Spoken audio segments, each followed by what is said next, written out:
Welcome to another Novel Legacy tutorial. Today's episode, Fabric Shopping 101, starring Lil Miss.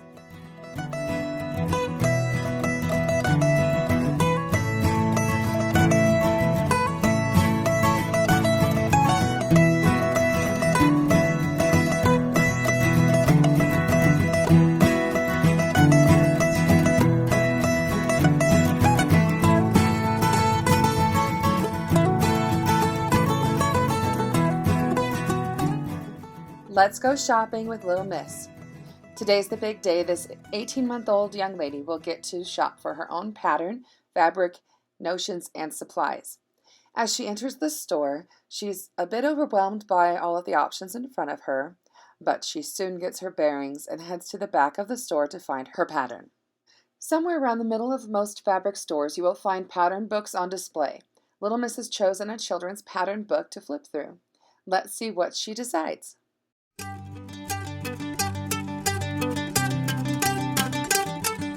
Doesn't like that one.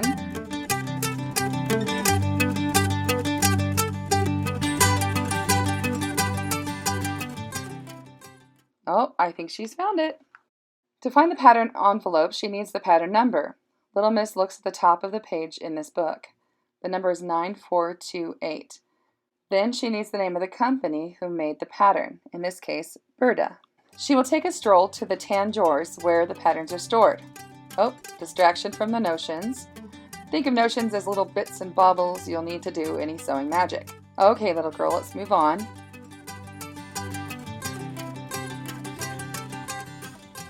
Oh, that's not it.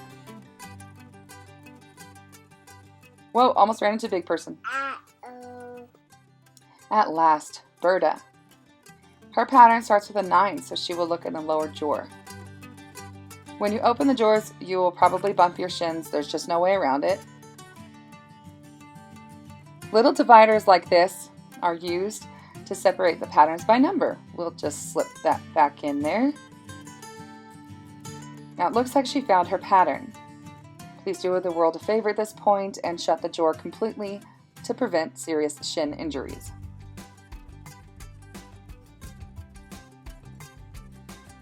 The back of the pattern envelope is going to tell Lil Miss what type of fabric she needs and how much to get. This envelope says if she's a size 2, she will need at least 1 1/8 yard of fabric. I want to take a minute to discuss the types of fabrics you may come across in the fabric store. These are inexpensive broadcloth and muslin fabrics that are just to the right as Lil Miss entered the large store. The wall at the back has rows of keepsake calico. Here's another view. There are seasonal prints for all the holidays and seasons. Quilter's cotton, which usually costs more because of the elegant design and coordinating sets.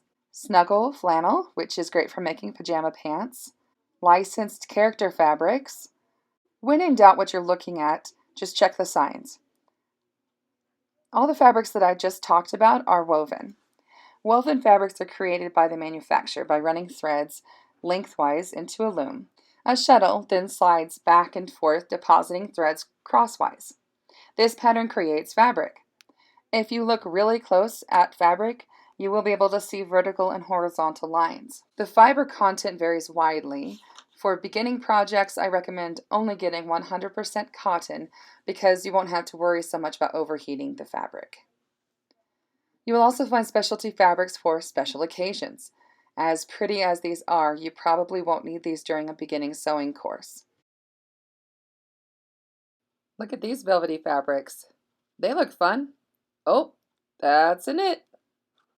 Knits have stretch because they are created by hooking threads together, forming loops. These loops allow the fabric more movement or stretch. Knits can be made from all types of fiber, including cotton. Just look for the signs to know where they are. Other fabrics you may find include felt, outdoor canvas, maybe even a clearance section. This fabric is here just because even a camera lady can get distracted. A quick note about stores. Chain stores and smaller independent stores will carry many of the same things.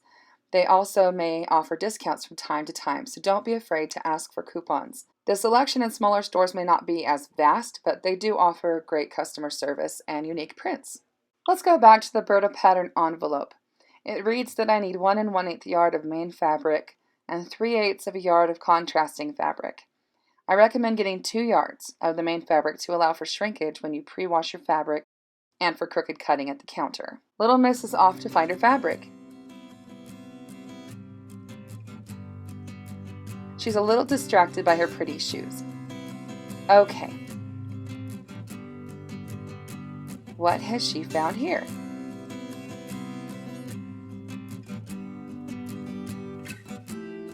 Oh, she's going to, now she is distracted by the rotary cutters.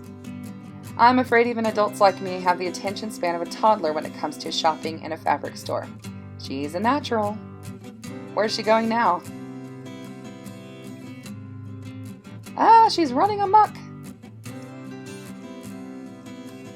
Look at that smile. She has found something she's happy with. Now she has to figure out how to get the bolt out without taking the whole row.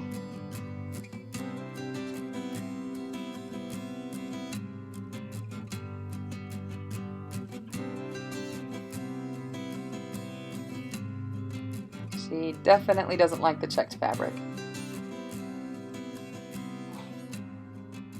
Oh, she finally got it. The long trek to the back of the store begins as she carries a bolt as big as she is. Well, she's all ready for another distraction, this time by way of a stuffed fox. She does the wise thing and heads to the back.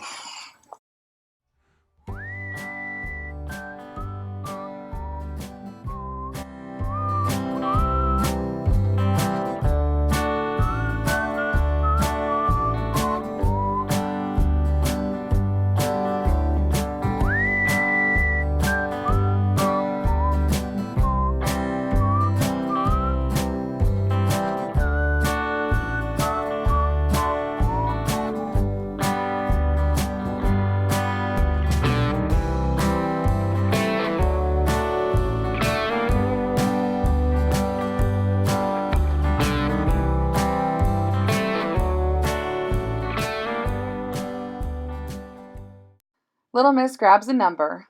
Luckily, there is only one person ahead of her. Now comes the waiting game.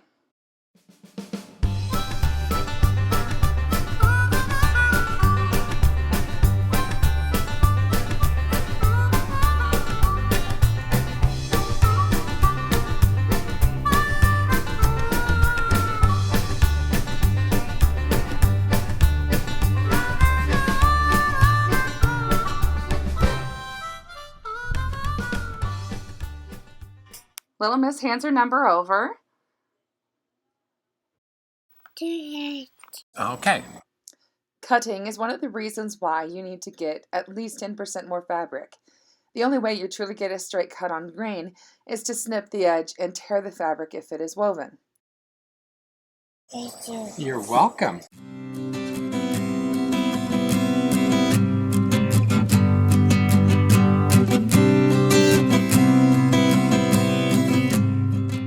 At the larger stores, you may need a slip of paper to take with you to the front register so they know how much fabric you had cut and the total cost.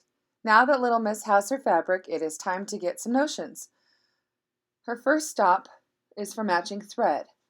She would like to buy them all and could probably play her for hours.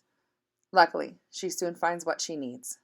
Some other notions that the back of the envelope may say that Little Miss needs include interfacing. There are many different kinds and they come on bolts like this. Zippers of every length, color, and type are available. For beginning projects, it is best to get a basic zipper with plastic teeth. Your envelope will tell you what size you need. Buttons, ribbons, and laces come in a great variety too. You can even get lace by the yard. Little Miss is starting out with some basic supplies. She has a seam gauge or 2, a nice sewing kit. If you don't want to get the kit already made, make sure that you have at least the following supplies. A good pair of shears, like Fisker or Ginger, a seam ripper with a good grip for the mistakes that will surely happen at least once in your sewing career. Hand sewing needles, at least 2 with smaller eyes and sharp ends. Pins that are at least 1.5 inches long with a ball head. A pin cushion of whatever shape, size, and color you prefer. These are wrist pin cushions that I make, and you can find details for purchasing them in the description for the video. A thimble of one kind or another is extremely helpful for hand sewing. See the video that I made about thimbles and which ones that I prefer, linked in the info box. Finally, a fabric marking utensil. The last step before Little Miss goes home to make her dress is to buy her supplies and say, Bye. If Little Miss can make it through her first shopping trip, there's hope for you. If you enjoyed this tutorial, please give it a thumbs up and click the subscribe button so that you can receive notifications when new videos are posted. My next videos are how to sew a button correctly and how to sew a buttonhole. Feel free to share this video on social media. Take care and God bless.